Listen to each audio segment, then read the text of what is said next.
20 menit berapa menit, Kak? Bismillahirrahmanirrahim. Assalamualaikum warahmatullahi wabarakatuh. Selamat sore dan salam sejahtera untuk kita sekalian. Terima kasih atas kesempatan yang telah diberikan kepada saya untuk mengisi materi kuliah hari ini.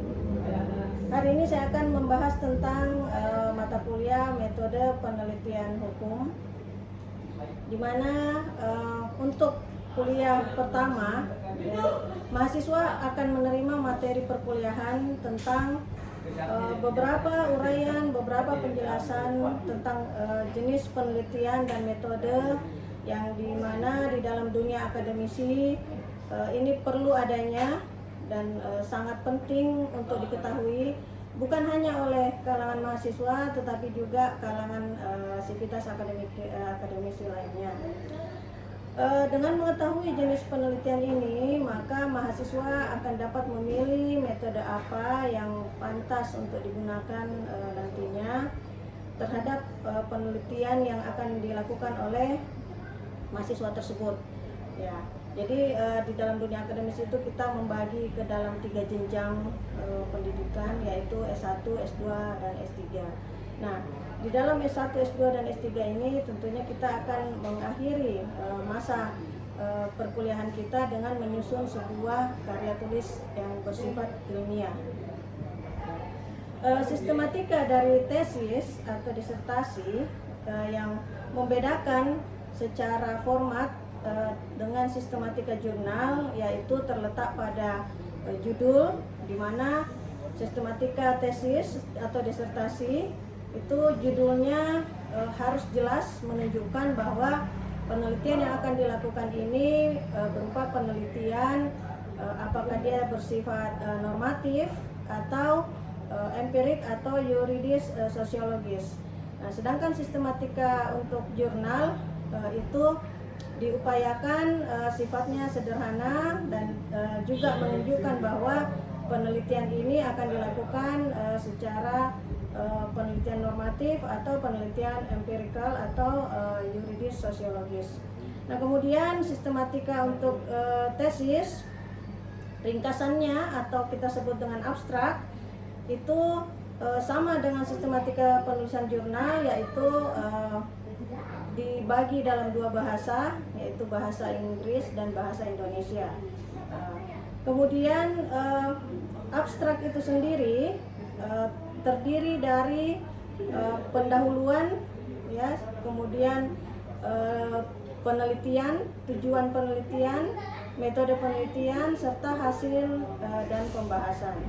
Nah, untuk sistematika tesis atau disertasi pastinya dia harus menggunakan data-data yang valid dan data-data tersebut dapat dipertanggungjawabkan oleh peneliti itu sendiri. Nah, kemudian sistematika tesis disertasi untuk pendahuluan itu kita bagi dalam latar belakang, rumusan masalah, tujuan dan manfaat, landasan teori atau konsepsional, metode penelitian, dan sistematika penulisan. Latar belakang berisi pernyataan-pernyataan yang memiliki muatan, ya, tentang dasein dan dasolen dari permasalahan yang diangkat.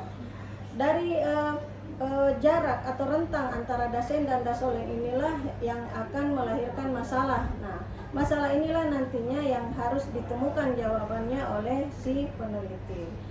Nah, latar belakang juga diupayakan untuk sederhana, cepat dimengerti, mudah dipahami, kemudian isinya tidak berbelit-belit, dan yang terutama adalah data yang disajikan dalam latar belakang itu sifatnya valid pada saat data tersebut dikeluarkan.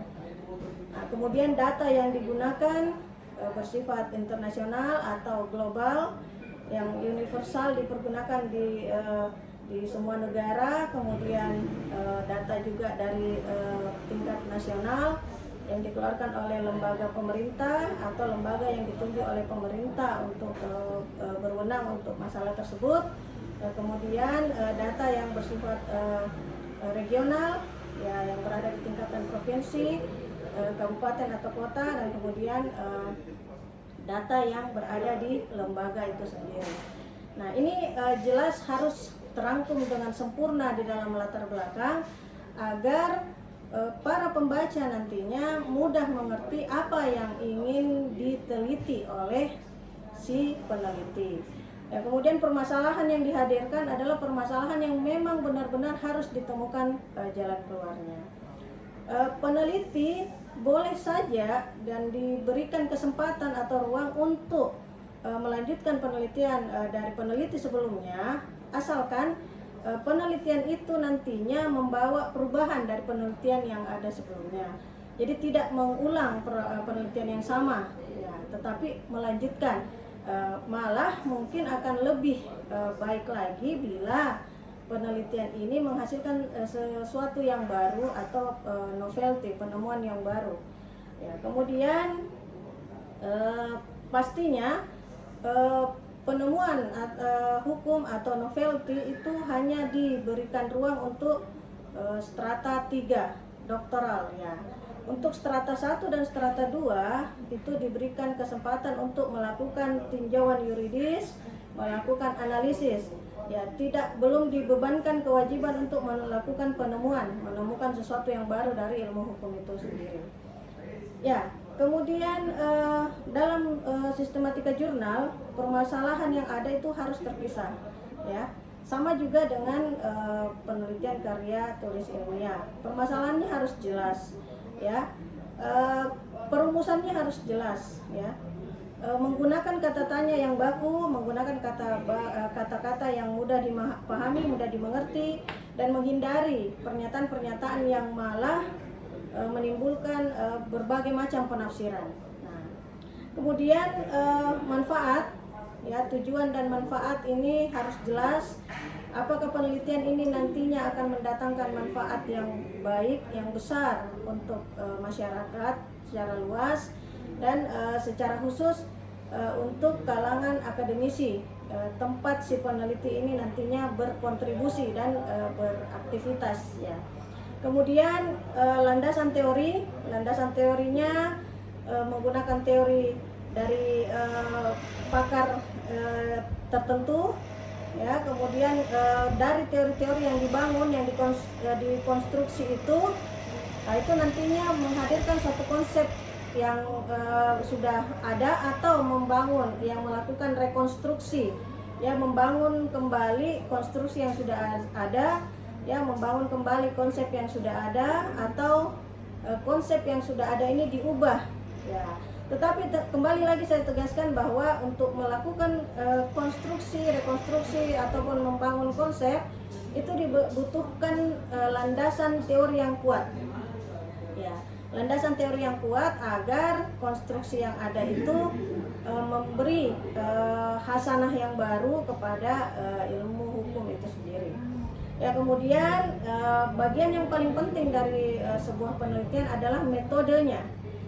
Ya, metode penelitiannya, apa yang akan dilakukan oleh si peneliti selanjutnya ketika dia sudah menguraikan latar belakangnya, dasar-dasar dia ingin meneliti, kemudian dia sudah merumuskan masalahnya, dan orang yang mendengarkan sudah memahami betul, ya, dan bahkan mungkin sudah bisa melakukan pengujian terhadap rumusan masalahnya, terhadap teorinya. Nah, pengambilan sampel, ya, pengambilan data, pengambilan bahan hukum yang harus ada di dalam metode penelitian ini harus jelas, ya, sehingga nanti menghasilkan suatu result dan discussionnya, ya, pembahasan, penguraian analisisnya, ya, menghasilkan konklusi, kesimpulan yang menjawab dari rumusan masalah tersebut, ya. Nah, metode penelitian bisa dalam bentuk metode penelitian normatif, ya. Untuk penelitian hukum sendiri itu kebanyakan orang menggunakan metode penelitian normatif. Nah, sekarang kembali lagi, nanti penelitian normatifnya ini akan menggunakan pendekatan apa, ya. Apakah pendekatan peraturan perundang-undangan, ya, statute approach, atau pendekatan kasus, ya, case approach, atau pendekatan perbandingan negara ya, atau antar peraturan perundang-undangan baik yang sedang berlaku atau yang akan diberlakukan ya, atau mungkin peraturan perundang-undangan yang pernah berlaku ya, yang kemudian dicabut dan diberlakukan aturan yang baru. Ini kita bandingkan efektivitas hukumnya di mana, letaknya di mana ya. Melakukan evaluasi ya, bisa kita lakukan evaluasi terhadap suatu peraturan perundang-undangan ya, apakah peraturan perundang-undangan ini kembali lagi dia efektif untuk masyarakat yang akan nanti menjadi tempat untuk diterapkannya dan berlakunya undang-undang tersebut ya. Kemudian kalau penelitian empiris ya, atau yuridis sosiologis, itu penelitian yang memang harus turun ke lapangan, dan ini memang selalu menimbulkan pertanyaan apakah ini efektif atau tidak efektif ya. Kalau normatif tadi kita melakukan studi kepustakaan, library as research ya, mengumpulkan bahan-bahan dari peraturan perundang-undangan yang ada, kemudian jurnal, buku-buku yang ada, tulisan, pendapat para pakar, baik yang dipublikasikan atau yang tidak dipublikasikan, namun dapat dipertanggungjawabkan. Nah, berbedanya dengan penelitian empiris adalah si peneliti harus terjun langsung ke masyarakat untuk mengamati, melihat perilaku, ya, behavior, ya, kemudian tingkah laku secara hukum, perbuatan secara hukum yang melandasi masyarakat untuk memperlakukan hukum itu sendiri ya. Kemudian sistematika penulisan, nah ini yang juga tak kalah pentingnya dari uraian-uraian tadi, bahwa sistematikanya harus jelas ya. Dalam setiap institusi perguruan tinggi itu masing-masing memiliki pengaturan tentang sistematika penulisannya ya, berupa pedoman atau panduan, tetapi itu tidak terlepas dan menjadi satu rangkaian dari metode penulisan yang digunakan secara umum ya. Kemudian metode penelitian yang sudah digunakan tadi, yang sudah diatur dalam sistematika penulisan berupa bab 1 pendahuluan, kemudian bab 2 tinjauan pustaka, kemudian bab 3 metode penelitian, ya, kemudian bab 4 hasil dan pembahasan, dan masuk ke bab 5 yaitu penutup yang berisi kesimpulan dan saran serta daftar pustaka. Ya. Ini yang kemudian penting untuk dipahami oleh seseorang sebelum dia melakukan penelitian. Bukan hanya memahami teorinya, ya, memahami konsep yang ingin disajikan, tetapi lebih kepada bagaimana dia mengatur, mengarrange penelitiannya nanti agar apa yang dia tuju itu bisa terpenuhi dengan baik. Ya. Judul penelitian juga harus ringkas, padat, ya, dan sesuai dengan misi, visi dari informasi yang ingin digali. Ya, kemudian peneliti juga harus bisa membangun kerjasama yang baik dengan tempat dia melakukan penelitian, ya, menjaga attitude-nya, menjaga behavior-nya, ya, kemudian menjaga perilaku, kesopanannya, kesantunannya pada tempat penelitian, sehingga nanti penelitiannya juga akan menghasilkan suatu informasi yang valid, informasi yang penting untuk masyarakat. Ya, kemudian kembali lagi ingat, judul penelitian itu harus sesuai dengan sifat penelitian, ya, kemudian harus sesuai dengan pendekatan apa yang ingin digunakan yang sudah saya jelaskan tadi. Kemudian penelitian ini harus tercermin dari judulnya, ya, harus menunjukkan masalah, ya, kemudian judul juga harus menunjukkan variabel yang akan diteliti, ya, kemudian fokusnya di mana, spesifikasinya apa, dan aktualitanya di mana. Ya, jadi judul itu sebaiknya aktual, ya, kalau bisa malah masih menjadi fenomena di masyarakat, ya, sehingga nanti masyarakat juga akan terbantukan dengan karya tulis tersebut. Ya. Ya, kemudian judul juga harus menghindari masalah yang tidak umum. Gunakan istilah yang dikenal masyarakat, jangan gunakan istilah yang masyarakat juga tidak mengerti, ya. Kemudian judul itu bersifat emosional, redaksinya emosional, ya, menggunakan istilah-istilah yang malah memprovokasi misalnya atau memancing perseteruan, ya, konflik. Ya, kemudian gunakan istilah-istilah hukum, misalnya istilah telaah, ya, atau istilah kajian atau istilah analisis. Nah, kemudian tipe-tipe penelitian yang beredar di kalangan akademisi yang banyak digunakan, yaitu yang pertama tipe penelitian menurut sifatnya, yaitu tipe penelitian eksploratoris atau eksploratorif. Ya, jadi penelitian ini ingin mengeksplor, ya, ingin menggali lebih dalam hingga menemukan faktor-faktor apa yang menyebabkan peristiwa hukum tersebut terjadi. Ya, kemudian tipe yang kedua adalah deskriptif, yaitu penelitian yang ingin menggambarkan, ya, ingin menunjukkan melalui penggunaan bahasa yang baik, menggunakan uraian yang baik, analisis yang baik, ya, tentang suatu peristiwa hukum yang terjadi. Ya, kemudian yang ketiga adalah tipe penelitian eksplanatoris. Ini kurang lebih sama dengan eksploratorif tadi.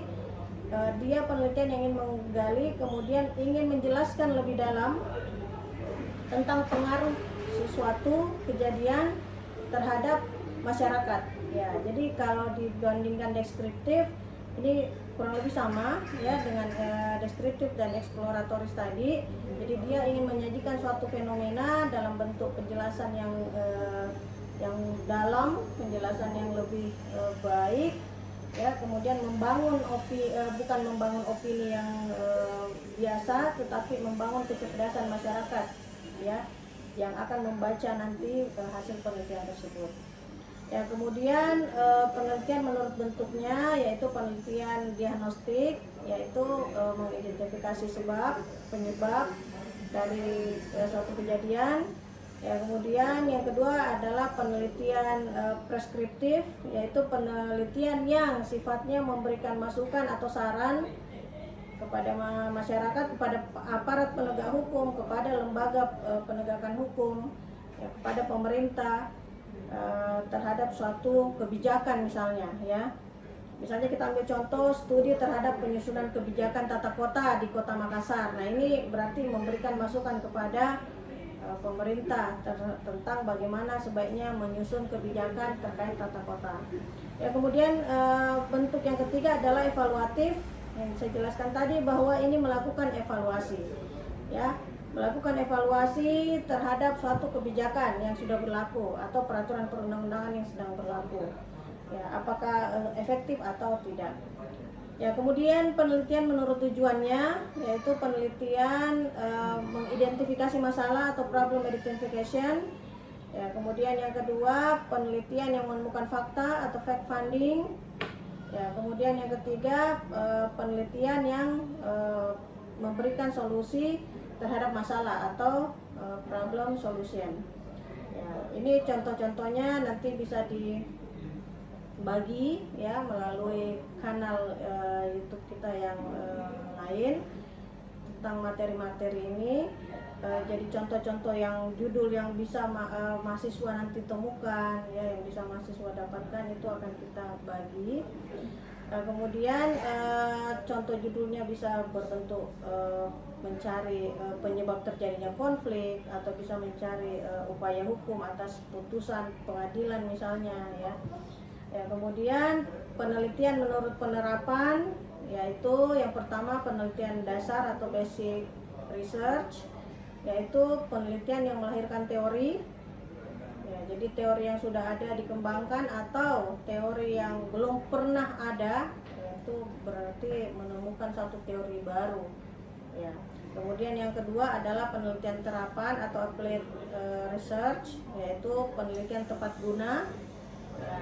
Ini misalnya contohnya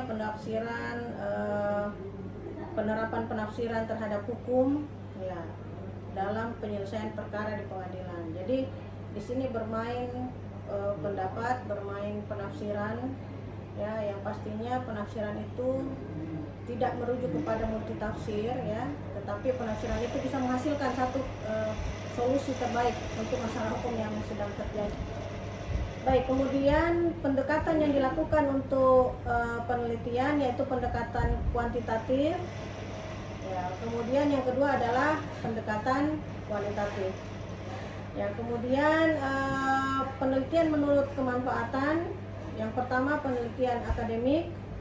Ya, jadi manfaatnya adalah secara akademik dia bisa membantu mengembangkan ilmu pengetahuan. Ya, kemudian yang kedua penelitian yang manfaatnya adalah membentuk satu kebijakan ya atau policy research, yaitu membantu perbaikan atau malah mungkin membantu pembuatan hukum dari suatu kebijakan. Ya, kemudian abstrak. Ya, abstrak ini terdiri dari 3 alinea ya atau 3 paragraf. Ya, isinya kurang lebih satu alinea itu lebih dari 20 baris atau 1 spasi. Ya, kemudian alinea pertama itu berisi tentang tujuan penelitian, kemudian alinea kedua berisi tentang metode penelitian, dan alinea ketiga berisi tentang hasil dan saran. Baik, demikian materi yang pertama yang sempat saya berikan hari ini. Semoga bermanfaat. Kita akan lanjutkan pada pemberian materi kedua pada pertemuan selanjutnya. Terima kasih. Wabillahi taufiq wal hidayah. Wassalamualaikum warahmatullahi wabarakatuh.